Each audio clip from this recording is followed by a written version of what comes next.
اس طرح اس نے ظلم کیے کہ لاکھوں اور ہزاروں بچے قتل ہی کرا دیے. 12,000 عورتوں کے پیٹ میں حمل تھا اس نے ضائع کرا دیا. جب حضرت موسیٰ علیہ السلام اپنی قوم کو لے کے نکلے، راستے میں دریا آ گیا، فرعون پیچھے لگا ہوا تھا. وَإِذْ فَرَقْنَا بِكُمُ الْبَحْرَ فَأَنْجَيْنَاكُمْ، اللہ فرماتے تمہارے لیے میں نے دریا کو پھاڑا اور تمہیں نجات دے دی. وَأَغْرَقْنَا آلَ فِرْعَوْنَ، اور فرعون کو غرق کر دیا. وَأَنْتُمْ تَنْظُرُونَ، تم کھڑے دیکھ رہے تھے. اب جب حضرت موسیٰ دریا کے کنارے پہنچے تو فرعون بھی پیچھے آیا. فرعون لوگوں سے کہا کرتا تھا کہ میں کہتا ہوں تو دریا چلتا ہے، میں کہتا ہوں تو ہوائیں آتی ہیں، میرے حکم کے پابند ہے سارے. جاگ رہے نا آپ حضرات، غور فرمائیے گا بات پر. دعویٰ تھا اس کا کہ میں کہتا ہوں تو نظام زندگی چلتا ہے. اب جب دریا کے کنارے پہنچی حضرت موسیٰ علیہ السلام تو اللہ نے حکم دیا کہ آپ عصا مارے. جناب موسیٰ نے عصا مارا، 12 رستے بن گئے. اب حضرت موسیٰ کی قوم گزر رہی تھی تو فرعون سے پوچھنے لگے کہ تو کہتا تھا میرے حکم سے چلتا ہے، تو وہ تو حضرت موسیٰ نے ڈنڈا مارا ہے تو رستہ بن گیا.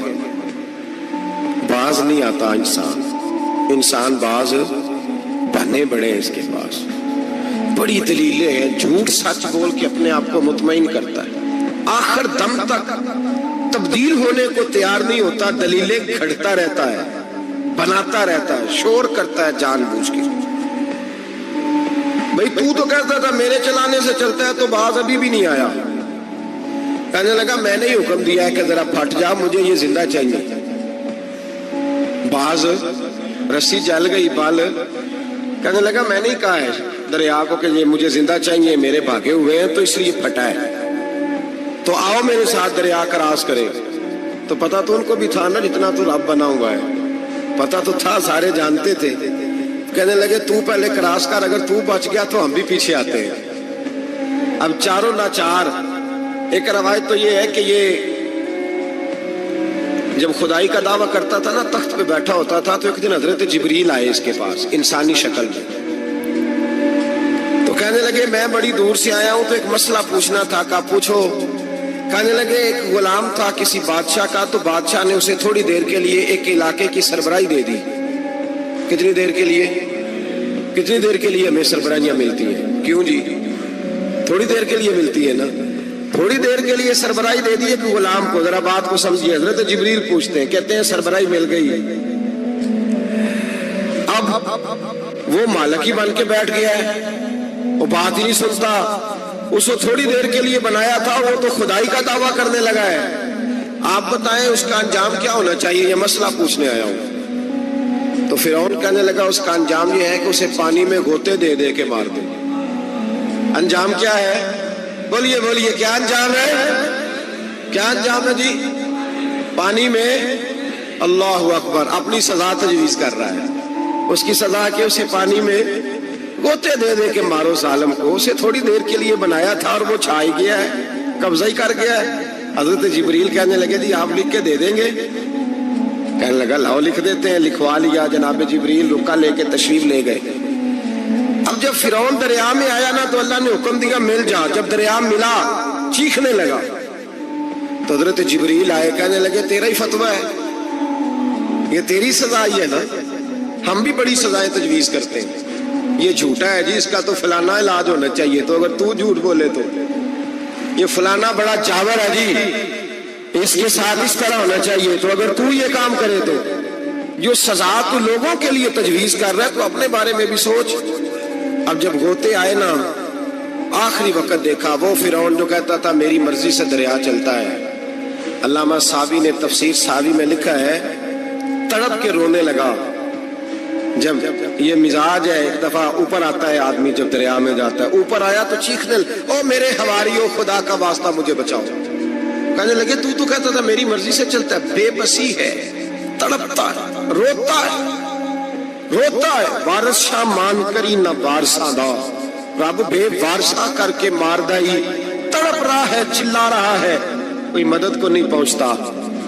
اب جب آخری غوطہ آیا تو کہنے لگا آمنا میں رب موسیٰ و ہارون. میں موسیٰ کے رب کو بھی مان گیا، ہارون کے رب کو بھی. اللہ نے فرمایا نہیں، اب تیرا ماننا قابل قبول ہے. اس وقت ماننا تھا جب تجھے مہلت دی تھی، جب تو جوان تھا. بڑھاپا آتا ہے، بیماری آتی ہے،